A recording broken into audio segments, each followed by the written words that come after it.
Hello, everybody. Good afternoon or good morning, depending on where you happen to be sitting right now. Thanks for joining us today. My name is Mike Gibb. I run accountsrecovery.net, and I'm really excited to be moderating today's webinar on maximizing your business intelligence tools. Today's collection operations are loaded with data points. Collection software, dialing software, and every application is loaded with reports and analytical tools to help executives maximize productivity, and efficiency. In this webinar, which is being sponsored by TCN, we have a panel of leading collection executives who are here to walk through the importance of business intelligence tools and how companies can use it to maximize their productivity. I want to take a quick minute and say a few words about accountsrecovery.net. Accountsrecovery.net is a news and information platform for the ARM industry. The site publishes unique and curated content, maintains a number of email newsletters, hosts webinars like this one, and offers a number of exciting podcasts for the ARM industry. The site is completely free for anyone in the industry to use, and is a great resource of news and insights to help educate and inform. I hope you'll all spend a few minutes every day checking out what it has to offer. Now, let me tell you a little bit about today's speakers. Mark Boych is the operations manager at JP Recovery Services and has accumulated 18 years of leadership experience in the accounts receivables management industry at national firms such as OSI Collections, Transworld Systems, AMO Recoveries, and Asset Acceptance Capital Corporation. Since starting at JP Recovery Services in 2011, Mark has advanced into his current role of operations manager, although I think he did just get promoted. I have to update his bio, where he's responsible for the strategic and day-to-day production of his services. In addition to being a certified Lean Six Sigma Black Belt, Mark is currently pursuing his MBA at Case Western Reserve University's Weatherhead School of Management. Mark is also a 2016 Ontario Systems Hall of Fame Award recipient for innovation. Michael August is the President and Chief Financial Officer of Delta Outsource Group. Michael has spent more than 2 decades in collections and management roles and is responsible for all billing, collections, and accounting functions for Delta. He has also managed credit collection staffs in multiple locations and has managed portfolios of $500 million. He has also achieved a Lean Six Sigma Green Belt certification. Sheila Monroe joined True Accord in November 2018 with 30 years of experience in the credit, collection, and banking industry. She spent several years at Alliance Data overseeing fraud, credit, and collection functions. More recently, she held roles at the British-based bank Barclays PLC as the Global Chief Operating Officer for Barclaycard, and before that as the Global Head of Collections and Recoveries. During this time, Sheila has gained deep operational expertise with lending, servicing, collection, and other practices in several countries. The format for today's webinar will be a panel discussion. We encourage everybody to submit questions, and we'll get to them as the discussion is ongoing and once the discussion is concluded. To submit a question, please enter it into the question tab on your Zoom webinar control panel. This event is being recorded, and a recording will be made available in the coming days on accountsrecovery.net. Finally, I want to ask everyone to reserve a minute and fill out the feedback survey that should pop up on your screen after the webinar is over today. You'll also receive a link via email tomorrow to access the survey. Most importantly, what I'm looking for are ideas things that you'd like to learn more about, or people you'd like to hear from that help sort of drive future webinars, future podcast episodes, future articles, etc. So please share any ideas or things you'd like to see discussed in that feedback form. With that, let's move on to our discussion today. And first, let's talk a little bit about what business intelligence is. And maybe we'll go around the panel, starting with you, Michael, and just talk about how you sort of view business intelligence and maybe how you define it. Business intelligence really, to me, is a kind of a dashboard of your company's key performance indicators that you've identified that help drive your business. So being in credit collections, it could be things as basically as number of attempts, manual versus dialer, conversion rate for payments. One of the things we look at here is first pass yield, how many accounts can we collect off of one phone call. It really kind of summarizes it, and then it allows you to not only trend but do some comparisons to see if there's correlations between certain key metrics. So it's really a great analysis tool to try to figure out what metrics are driving your business. Awesome, excellent. Mark, Sheila, any changes you would make to that definition, or do you view it any differently? I think that Michael's hit the nail on the head. It's really, again, he hit the nail on the head, but it's taking this massive amount of raw data that we have at our disposal and turning it into something meaningful, something that we can use to gauge performance and then improve processes.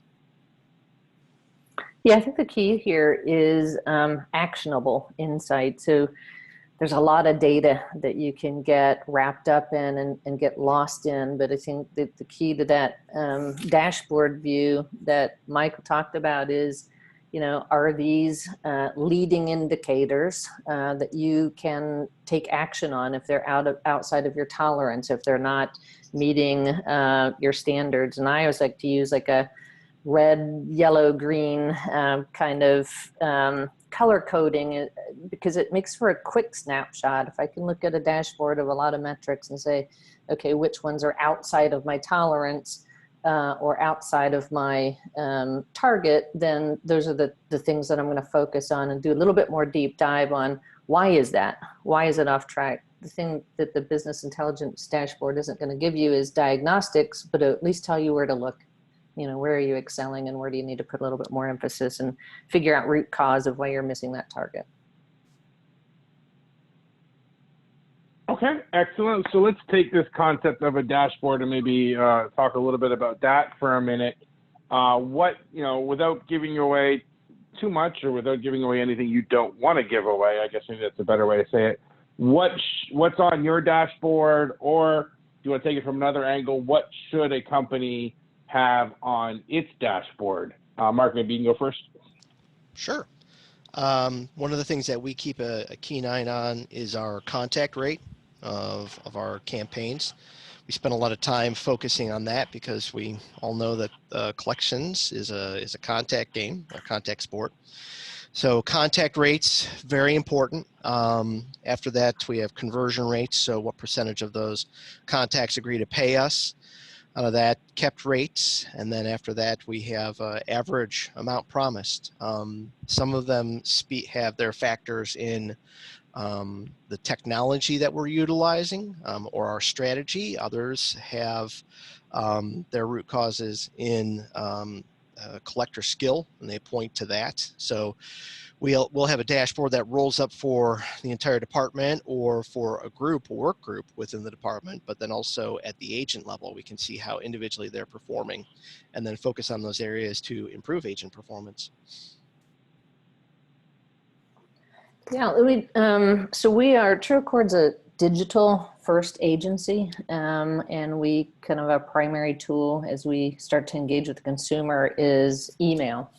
So similar to the call and collect environment that was just described, we want to know how our interaction is going, how our engagement with consumers. And while that might look like RPC rates and promise rates and stuff in a call and collect environment, in the digital email first environment, our dashboard is going to look like how effective is our email? First of all, is it getting delivered? So what % of our emails that we sent were actually delivered to inboxes versus, got a hard bounce rate? What % of consumers opened an email? What % of those consumers actually clicked through and went to a link and saw a landing page? What % signed up for a payment plan? What's our plan breakage rate? We have consumers come into our website, they self-serve, and we monitor those plan breakage rates. So we would consider all that stuff as how is a consumer engaging with us. We have other channels as well, but we focus a lot on that. That initial email channel is our way to look at how consumers engaging with us. Yeah, for me, the dashboard, I kind of look at business intelligence as it's a book, right? Numbers tell a story. They tell a story about your business, and business intelligence really is that book, and the dashboard is the cover of that book, right? It kind of gives you a basic idea of what that book's about, and then you dig in deeper to use another analogy is to find those root cause on what's driving this number, why has this number changed, why has it gone up, why has it gone down. And so I think that dashboard, really, you need to think of it like the cover of your book. It's an interesting perspective. I like that analogy. Yeah. Yeah, very good. I wanted to ask you guys, Michael and Sheila, do you guys have just one dashboard that you take a look at, or do you have, let's say, one control in place for maybe multiple different types of processes? Yeah, actually, yeah, we have several different dashboards. I think if I'm running the contact center, I have my set of metrics that I'm going to look at, and it's our email response rates, our answer rates, average wait times, stuff like that. So I'm going to be optimizing for something different than my product team, who is looking at those email deliverability, email open rates, click rates, et cetera. And of course, those are all leading indicators as well. So, when we sit down and talk to a client, it's the lagging indicators, right? How much money did you collect for me? And, what's my liquidation rate? And managing up at the top of the funnel, though, is how we look at how do you get to that liquidation. If the top of the funnel isn't, getting the results you need, that the kind of key result at the end isn't going to come out. So it's like you don't tend to manage liquidation, you tend to manage the leading indicators. Yeah, focus on those key factors that really drive liquidation. How about you, Michael? Do you have one dashboard you take a look at, or do you have like multiple dashboards for different processes? I have multiple dashboards, and from my perspective, to Sheila's point, I have some that what I call leading indicator dashboard that really focuses on those leading indicators, number of calls and attempts and all that stuff. And then I have some post reviews, which kind of look at, what we've done previously, and, evaluating previous campaigns for success, and kind of looking, we call them the look back and the look forward dashboards. And then there are, from a financial CFO perspective, I have financial metric dashboards that I look at as well. Okay. We have, in our environment, we're about 95% medical is what we have. So we have many different types of processes that the standard non-medical agency has, such as like a skip tracing process. And for that, I've got a skip tracing dashboard. I've got, a dialer campaign or manual call launching campaign dashboard. But because we're in medical, we also have some processes that are unique to medical agencies, such as an insurance scrubbing process dashboard. We've got a vendor that will scrub and look for commercial payers, Medicaid, Medicare coverage, and we're getting insight into the hit rates and actual billable rates that we find from those processes. But we also have that we just implemented what we call an agent coaching dashboard, where the supervisors are entering coaching sessions into a central database.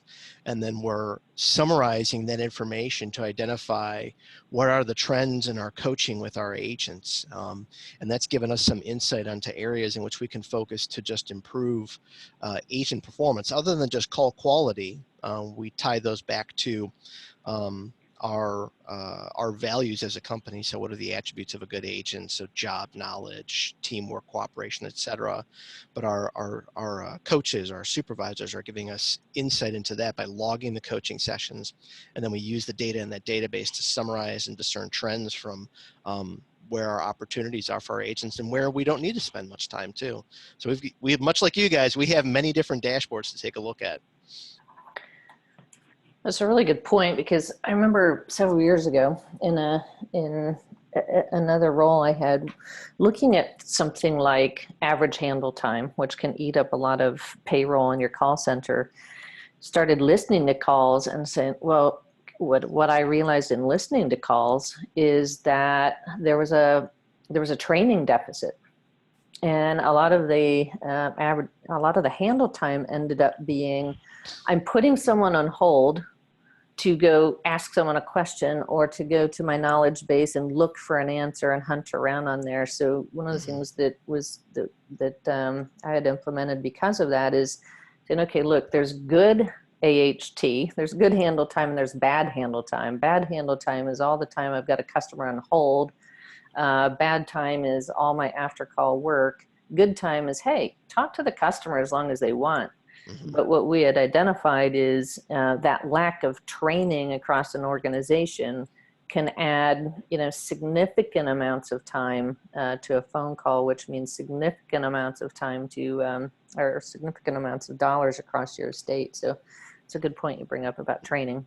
Yeah, training, really important. Teamwork and cooperation, we're measuring that.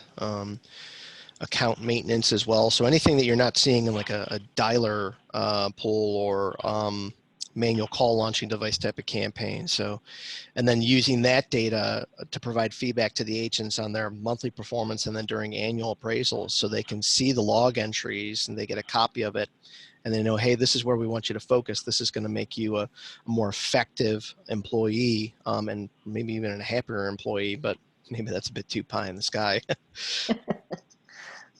I think we do something similar here, I think, from our perspective, that we kind of similar to what you guys are doing. We look at average talk time per call versus an RPC rate, and if we see an excessive amount of that, we go in and listen to those calls, and typically what happens is, it could be something hold time, it could be the collectors using 15 words where 2 will do, and then it's really just coaching and bringing them back to, hey, focus on the money. Let's not get involved in lengthy discussions about situations that might reduce your productivity. Yeah, definitely. Excellent. Well, at this point, I just want to hit the pause button on the discussion briefly and talk a little bit about the sponsor for today's webinar, TCN. TCN is a leading provider of cloud-based call center technology for enterprises, contact centers, BPOs, and collection agencies worldwide. Founded in 1999, TCN combines a deep understanding of the needs of call center users with a highly affordable delivery model, ensuring immediate access to robust call center technology such as predictive dialer, IVR, call recording, and business analytics required to optimize operations and adhere to TCPA regulations. Its always-on cloud-based delivery model provides customers with immediate access to the latest version of the TCN solution, as well as the ability to quickly and easily scale and adjust to evolving business needs. TCN serves various Fortune 500 companies and enterprises in multiple industries, including newspaper, collection, education, healthcare, automotive, political, customer service, and marketing. TCN is engaged and actively involved in understanding TCPA changes and how it is changing the industry. TCN regularly speaks to local and national leaders to help to educate them on matters of TCPA and compliance for the betterment of the industry as a whole. For more information, please visit www.tcn.com. Thanks again to TCN for sponsoring today's webinar. I'm sure I speak for all of us listening today when I say we appreciate your generous support. Now let's get back to the discussion. We've got a question that's come in, and I'll use this as an opportunity to remind everybody, if you have a question for any of our panelists, send it in and we'll get to it before the end of our discussion today. The question is, do any of you fold in your speech analytics, compliance, and agency skill proficiency dashboard into your daily? Yes, would be my answer. We use kind of speech analytics not only from a compliance standpoint, but we also use it to help drive productivity. So, certain key phrases that the collectors use are identified when they're discussing payment. Those are rolled into from a call progression standpoint. So definitely we roll in compliance and speech analytics into our daily reviews, especially just from that call progression standpoint. I suppose we're a little bit different, not completely.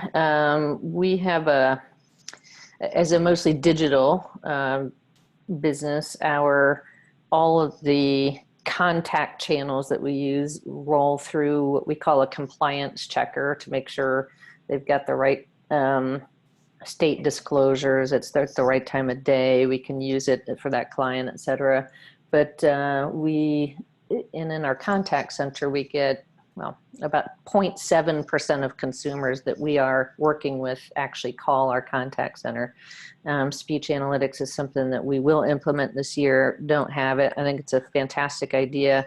One of the blind spots that we do have in not having speech analytics is being able to pull in that amount of data and, you know, look at what's being said on the phone, and if there are trends, if there are certain complaints coming up or themes coming up, that we can react to that very quickly. And I think it's a fantastic idea to have that on your tracker. We do not utilize speech analytics at all.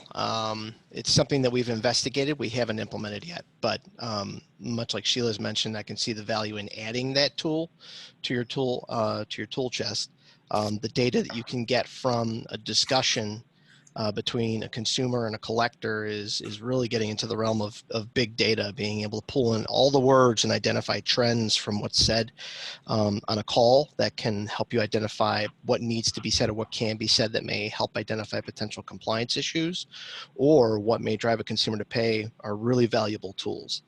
Just not something that we've implemented at this time. Hey, Mark, if you're ever deciding you want to do that, give me a call. I've got a reference for you that I think you'd really like. Awesome. Thank you. Excellent. So we talked a lot about the different dashboards that each of you have to varying degrees. And I think that leads me to my next question. If I'm at a collection agency, how do I figure out what to put on my dashboard? How do I figure out what I should be looking at versus what might just be some external noise and shouldn't be paying attention to? Sheila, you want to go first this time? Yeah, sure. I think, you know, getting started, if you're starting from nothing, right, it's just important to start thinking about cause and effect. So if I'm trying to have outcome of X, what are the things that would influence that outcome, right? Whether that be your number of phone calls, your promise kept rates, your right party contacts, you know, that kind of promise to contact rates and stuff. Start simple, just start something. And the way I would maybe look at this if you're just starting out is you don't maybe know what is good and what's not. And so there's a couple things that you could do is in your dashboard, I like to have like a little, what's the last 3 months average of this metric? So am I kind of in line or better, hopefully improving above and beyond the last few months? And also what was it last year? So I think those are just like simple comparisons to say, hey, as I'm looking at my data, is it good? Is it not? And then you might, as you kind of further develop that opinion of, is it good, is it not? If there's industry data out there to suggest what a best practice looks like or a best result looks like, you know, using that to target as well. But I think that the best way to start simple, you're going to start seeing as you start practicing with your teams, looking at the dashboard, talking about what it means, talking about, is it actionable? Again, you want to focus on something that you can take action on. It's meaningful, not just information. And throughout these discussions, you're going to start asking yourselves other questions. What else do I need to know to diagnose that situation? And so it's going to continue to build. But you want something that, you know, if you have some historic trends or a target that you can look at and say, is it good or is it bad? I think that I think Sheila has the exact right approach for that. There's so much data out there. You have to identify what are really, I mean, that's what a KPI is. What are the key performance indicators? The challenge has always been for me is that I'm a very data-driven person. I like being able to take a look at the numbers and discern trends by taking a look at the numbers. So I use tools such as Excel to discern trends in the data that I'm seeing. I have a bit of statistical training with my Lean Six Sigma background. So I'm familiar with statistical tools such as correlation study, regression analysis, so that I can use data to verify what my assumptions are. I understand that a lot of people probably don't have something such as that at their disposal. I would strongly recommend that you look into something like that. Or if it's not something in which you're interested, because there are a lot of people that aren't, I get it. As foreign as it may sound to me, some people don't want to look at data. Um, I would recommend finding someone in your office that does have that kind of bent to them. They like taking a look at the data, and then getting them the training to take a look at that to verify those assumptions with the data at your disposal.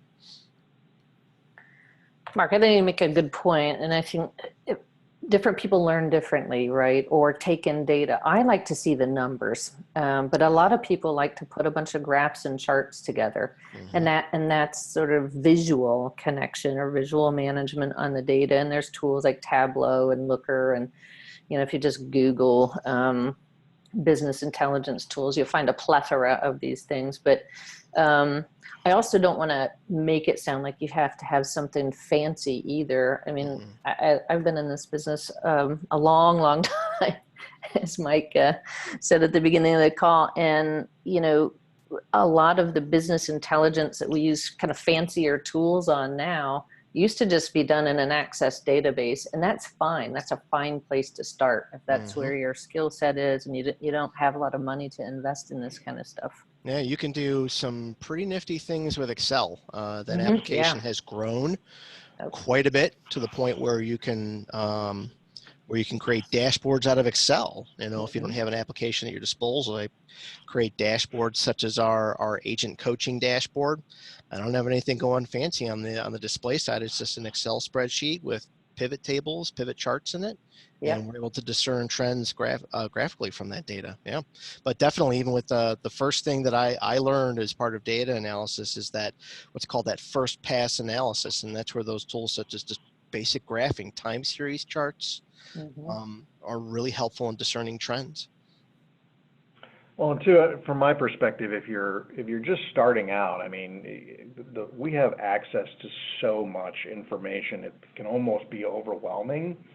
So again, I agree with Sheila. Start simple, and then the other part that I really liked that Sheila said was have conversations, because when you and the management team are having conversations, it tends to lead you down different paths to explore different data points that might lead you to some other metrics that you want to start looking at. I know from when I came on board at Delta, that's kind of how our process started. We issued the first dashboards, and then through conversations, it led us to other metrics that we wanted to look at and analyze. And some of them were dead ends, and some of them really produced some really great data that we use to help improve our business. I think that's really important that one person sitting in an office by themselves isn't going to identify all the relevant factors in what drives performance. I think it's important that, yes, you get those subject matter experts in on the creation of your dashboards or whatever you're using to analyze your data, because I found that by working with other people, they're generating more ideas than I could possibly do by sitting in my office by myself and trying to figure out what do I need to take a look at.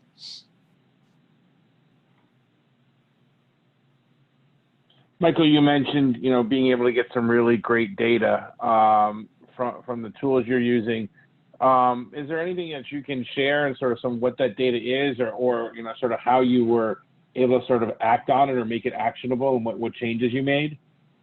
Well, I think, wow, that's a little bit of a boil the ocean conversation. I think from my perspective, right, when we started, it was just, there was really the first conversation we had to have was, is the data we're pulling accurate? There was a lot of data validation that had not been going on that we had to go out and look at. And it was as simple as what is a contact, right? What constitutes a contact? What constitutes a payment? Is it, a post-date payment? And we really started with the basics and from scratch. And once we defined what the data points were going to be and what they meant, then we started collecting information on them, realizing that some of the older data prior to my arriving was probably not valid because we'd changed the definition. And then as we went through that, I mean, we really started with the basics: attempts, contacts, number of payments put on, post-dated arrangements put on. And we just started really with those four. And then it's grown to, you know, a PIF-SIF discussions. And I think actually I'm going to pull up the report because there's so much data on here, I can't keep track of it all. Things like average payment size, average RPCs per day. I'm trying to think of what else we have in here. Average RPCs per day per collector. So it's kind of evolved as we've tried to have more and more discussions. One of the ones that we added recently was the total number of available hours to work, and then the percentage of those hours that were worked based on people calling in or being late or whatever that stuff. And we found a correlation between our hitting our goals and the number of hours worked. And really what we figured out is if we're less than 95% of the available hours worked, it's going to be a struggle to hit our goal. So we added a attendance requirement to our bonus plan, and that impacted our business right away. We had a lot less attendance issues. Although I'll be honest with you, the floor generally screamed about it, but it's funny how it stopped being a problem when it impacted their bonus. Imagine that they're not happy that there's an attendance policy in place. Huh? Well, there's always been an attendance policy, but now it hurts them from a bonus perspective. Yeah, I get that. Yeah, we have. I thought you brought up a very good point, and that was one of the things that we had to focus on was data validation. So when we were taking a look at improving our right party contact rate, one of the key metrics we take a look at, we found before we could do any kind of analysis is, you know, do we know that everyone's reporting a right party contact accurately? And we had to do some evaluation, use some tools at our disposal to evaluate, all right, what does this person consider as a right party contact versus this person versus our expert, you know, the person that says this is what a right party contact is. And we found there was an opportunity there. So we actually had to create an SOP around what is a right party contact. And after that, we found that it made a measurable difference in the accuracy of the data that was being reported to us. So, but yeah, very important data validation. Make sure you're pulling in the right data because you can't make a good decision without good data. Yeah, I think being crisp on that definition is really important. You call a metric something. Does everyone across the organization have the same understanding of that? Does every agent understand how to influence? Does your strategy team understand how to influence that metric? Becomes very important. I remember walking into a contact center environment one time, and I picked up their reporting, and I said, and they were saying, like, yeah, we have a less than 5% abandon rate. And I'm looking at the reporting day after day, and it says there's abandoned calls and missed calls and answered calls. And I said, you know, what does this missed calls mean? I said, I think that's like when we get phone calls when we're closed. And I'm like, you think? And so I was like, all right, let's do a data dump and look at when these calls came in. No. Ask yourself again. What is? And so, you know, understanding the definitions and is really point number one, key. Yeah, definitely. I mean, I think it's a very good example. You're taking a look at what you want to take a look at there. Mm-hmm. You know, our abandon rate is fantastic, but then you take a look at it and say, well, we're leaving out this and that. It's like, well, no, you know, don't ignore what the data is saying. You know, if it looks ugly, just take a look at it at face value and say, all right, we're not happy with this. What do we need to do to improve it? You know, but just trying to hide behind numbers, or what's that saying go? Even the devil can quote scripture for his own purpose. You know, you take that data and use it for your own purpose, which could be just to look good, or you could take the data and really discern what is it telling me, and, you know, am I happy with those results? Yeah, very good point. Yeah, I would say statistics can be used to back any opinion. 78% of people know that. Yeah. I always remember a professor I had in university who told me about Cook's law, which is where you come up with the answer and then figure out how you got it. Right, right. Yeah. That reminds me of that. It Mark, is you though. I mentioned, mean, yeah, on go that, ahead. before we move on, I mean, I think thinking about consciously, are you using data to tell a story to your senior executives that make you look good? Or are you using data to really diagnose your business? And again, a perfect example is in a contact center environment where you might say, hey, my abandon rate is this, but actually I strip off short abandon. So if you abandon in less than 20 seconds, we ignore you. Well, why are you doing that? Because is it to go to a client and say you had a great rate, or is it, internally, look at that data. It's going to tell you something. Understand why people are calling you and abandoning in 10 seconds. And that's going to drive your business forward. So that's just one example, but use the data for yourself, the right data. Yep. And you'll drive results as a result of it. Yep. That was actually going to be my question to you, Mark, is something you mentioned was the right data. I wanted to maybe get you to expand on that a little bit and sort of your approach to make sure that the data your company's pulling in is the right data. What steps you take? Oh gosh. So it's really, so we work out of the FACS application, and what I found, one of the challenges that I ran into is that there are many different fields of information in the application that have similar names.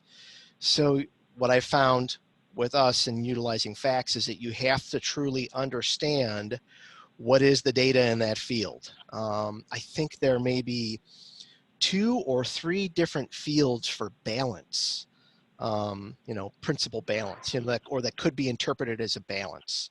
So when you're running a report where you're pulling data, make sure that what you're pulling is really what you're looking for.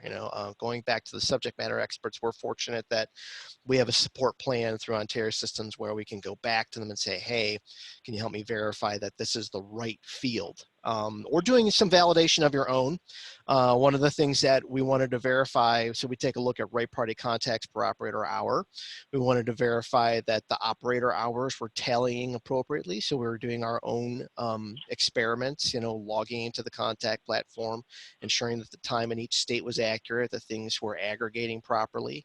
But then also taking a look at, like I mentioned, right party contact rate. Is there potentially, if the data is reported by a person instead of a machine, do we know that those people all have the same standards in place for that? I think kind of the default assumption may be, if you don't have the tools at your disposal to analyze it, might be to assume that they don't, and to publish a clear SOP on, what is this. Let's say I go back to the right party contact rate option, but what is a right party contact rate? Here's what it is. Here's the different scenarios.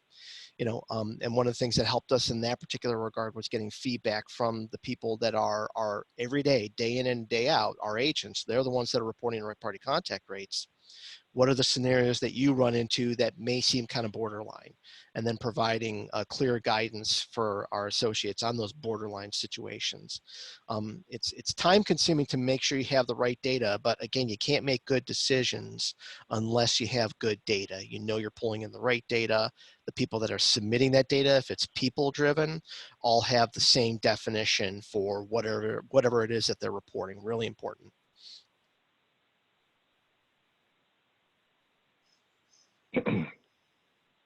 Do you weigh different data points differently, or does everything kind of get treated the same? How should, if I'm looking at this, sort of from someone who's just getting started in this, and I see all these different data points, are there some that I should, I guess, consider to be more important, less important, Okay. or Yeah. is there, if it's on the dashboard, is everything, equally important? Yeah. All right. That's a fair question. So one of the things that I quote unquote grew up learning about was the priority of, let's say with our agent performance dashboard. So we focus on right party contact rate, which is driven by, from the agent's perspective, their post-call wrap time, also their handle, their talk time as well. But we kind of have a ladder, so to speak, on where we start. So if the agent's contact rate is too low, that's where we start. That's where we focus on with the agent. What do we need to do? What are our observations of that agent that are driving the right party contact rate? Well, we noticed from the metrics that their post-call documentation time is extraordinary. They're spending 45% of their day documenting accounts. Okay, we know that that's a factor. Their conversion rate may be kind of questionable. Their kept rate, their average amount promised rate may be a little bit low, but we do have an order in which we focus on things. And it's starting at the right party contact rate. All right, great. Now that's looking good. When you get someone on the phone, how effective are you? When you get someone to agree to pay you, are you effective there in getting them to actually keep it? And then from there, when they actually keep their promise, how much are you negotiating? So that's kind of just how we prioritize agent performance, focusing in that order.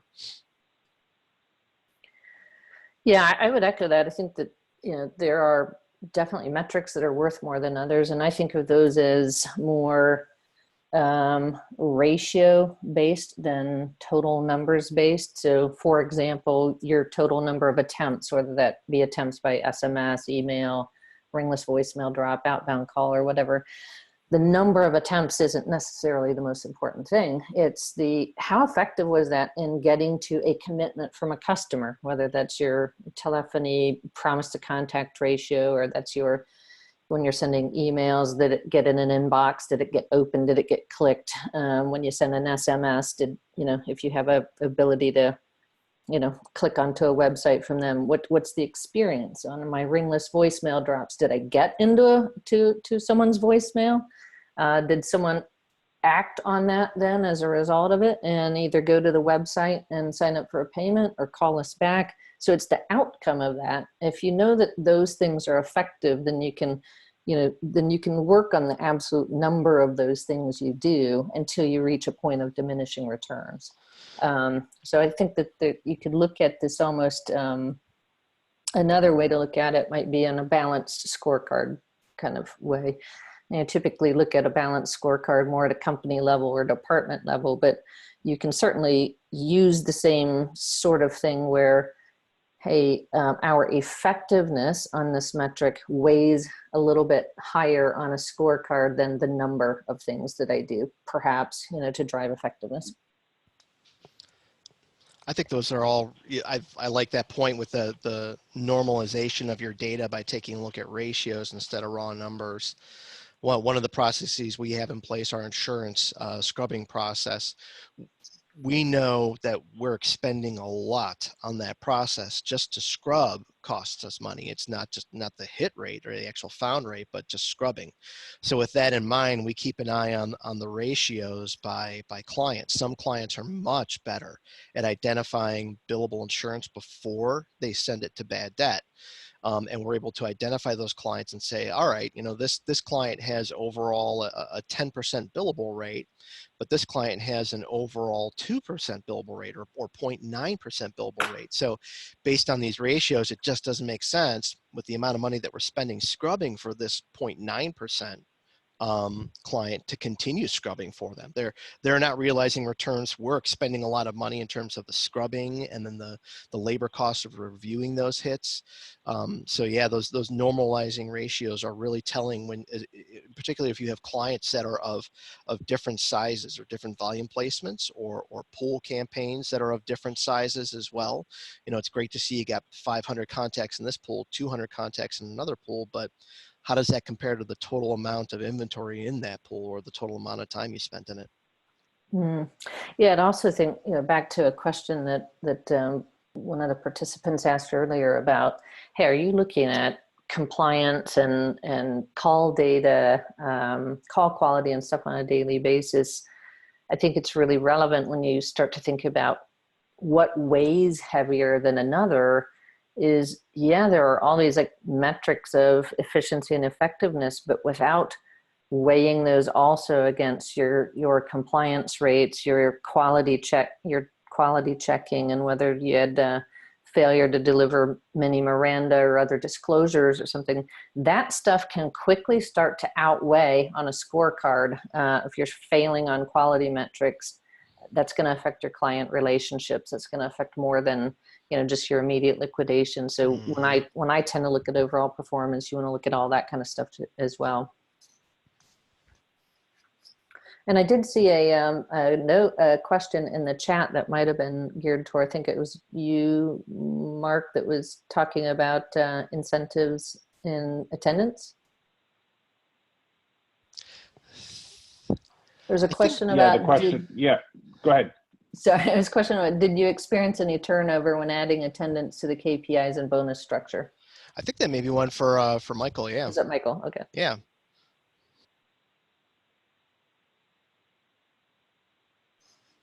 Michael?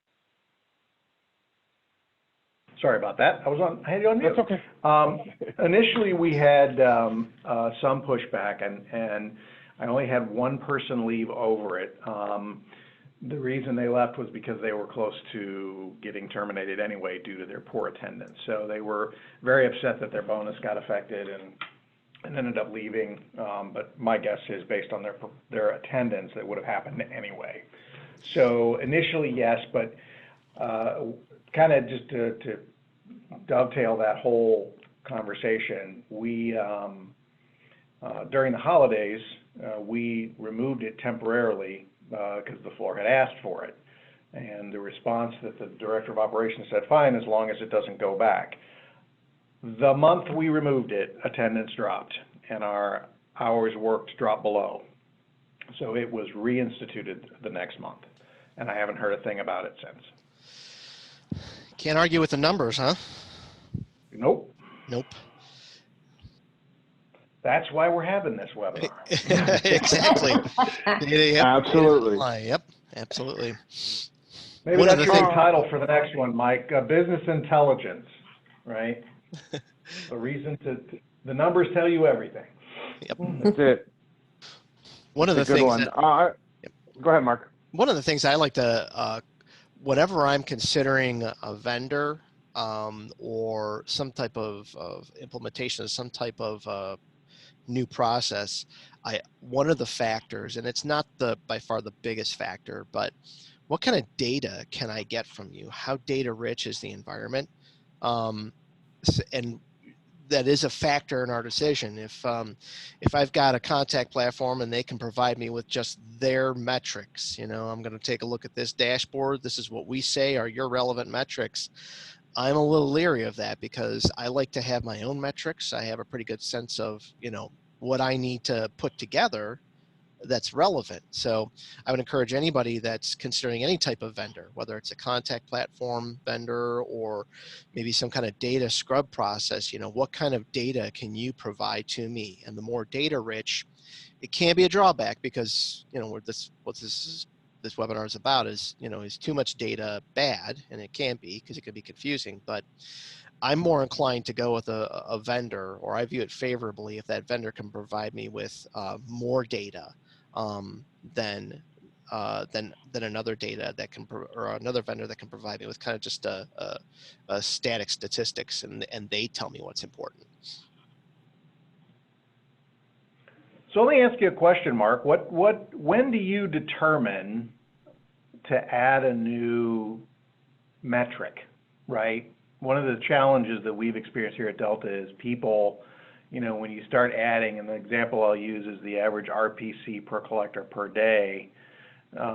We added that recently, and there was a lot of consternation about that. Like, I don't understand how to drive that, or what are you trying to drive here? So Yeah. When do you decide, and what determination makes you add an additional metric or review? All right. So if I like doing a lot of modeling. using regression analysis.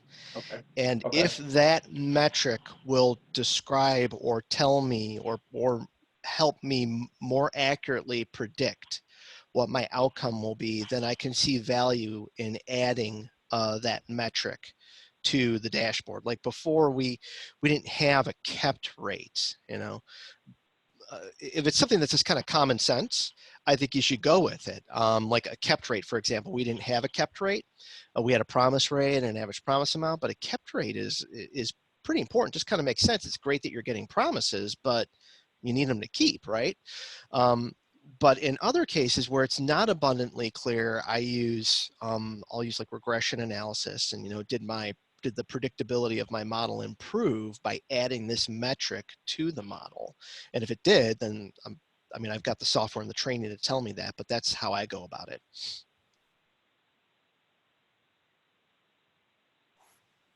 I'm curious. Yeah, go ahead, Sheila. No, good. I was just going to say that's a good point. I think when you think about metrics, is there attribution? Can you look at cause and effect? And if you're playing with metrics that you don't think move the needle on your ultimate outcome, probably not that worth looking at. But if you can, as Mark said, really look at attribution of a metric and figure out that it is predictive, that's the gold mine right there. Sometimes you can pass them just through the plain old sniff test, as I call it. Mm-hmm. It's like this, it doesn't smell right, so we're not going to throw it in, but yeah. Yep. I'm curious and would like to maybe get feedback or perspectives from each of you. Is everything you're tracking in real time? Is it done on some kind of delay? Is it a batch upload? Like every call, you know, do you see the RPC rate change, or how does it sort of, you know, because Mark, I know you mentioned pivot tables and we talked about Excel. How does that data actually sort of make it to the dashboard, and how often are you, and then how quickly are you making changes based on what you're seeing in the dashboard? So how you get the data is really important. Stale data, it depends on what you're trying to do, but we have real-time data that we're getting, and that comes through add-on products to our existing contact platform, for example. But then there's also like I'm able to run an SQL query on our database and retrieve within a couple of seconds, you know, as of 2 seconds ago, what was our right party contact rate for the day, or by agent, or, you know, of this 15-minute increment of time, how much time did they spend in a wrap state? So we have both real time, but then we also have that what I'll call stale data. So you're taking a look at the prior day's results. So we have reporting automations that provide us with reports that will give us the prior day's data, but also dashboards that we can run on just the prior day data. So I think it's important that you get real-time data, but there's also value in having that, you know, taking a look at the prior day or even 6 months ago to discern trends.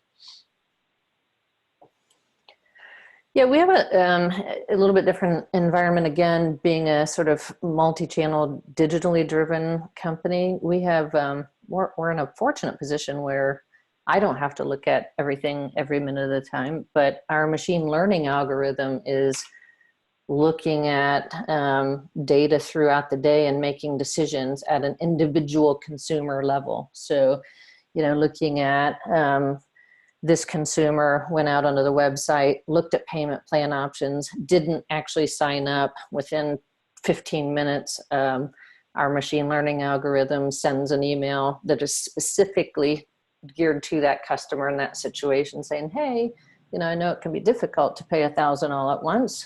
Here's some payment plan options. Click here if you want to look. So it's quite interactive. So you kind of constantly throttling against different contact channels and the next best contact and how consumers are interacting on the web, how long they're staying on payment plan or on any kind of landing page, et cetera. We also kind of look at just fun ways to look at data. Every payment that's processed through TrueAccord, we have a Slack channel running, and you know, you can sit and see, it's just up on a you can log into it or you can see it on a monitor. I see every payment that comes in for every client, and whether it, if we have any problems with declines, I'm going to see that. And if I see too many of those, it can react to it, find out what's going on. And then of course at the agent level, the supervisors are looking at intraday, how many promises and payments have my agents taken throughout the day. But I will also say, some of that's really actionable, and some of it, it's okay to look at the next day as well.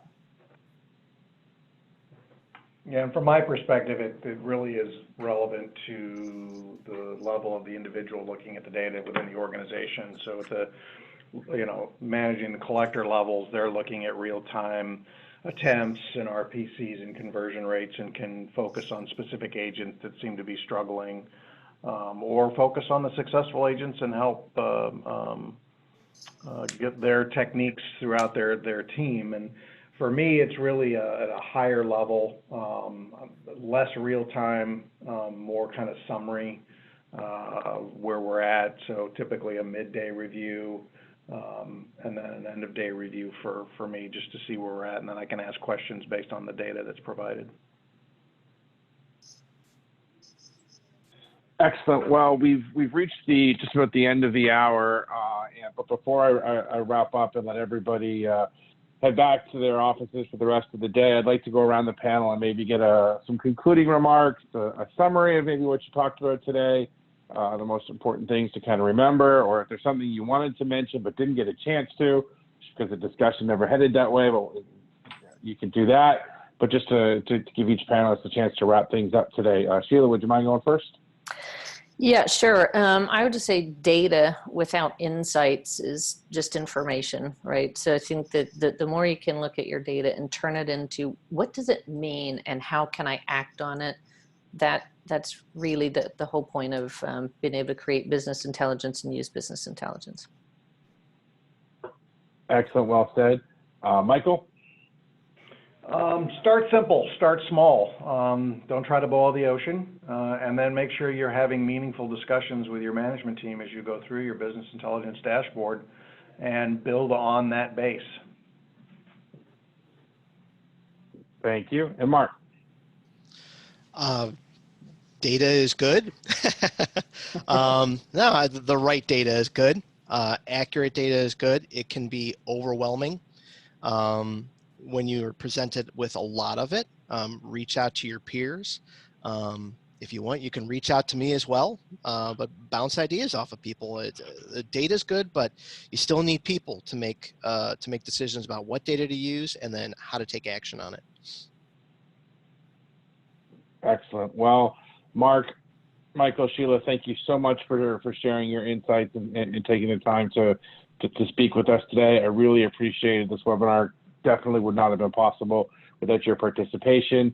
So thank you. I also wanted to thank TCN one last time for sponsoring today's webinar. Please go to www.tcn.com to learn more about the company. Thanks to everybody who participated. A final reminder, a final request to please take a minute and fill out the feedback survey and make some suggestions if you have any ideas you'd like to see addressed in an upcoming webinar. Also, I hope everyone stays tuned to accountsrecovery.net for news and more webinars in the very near future. Please be sure to enjoy the rest of the day. Panel, awesome job. Thank you. Really appreciate it. Thank you. Thanks, Mike. Thank you. Thanks for including us. Thank you. Bye.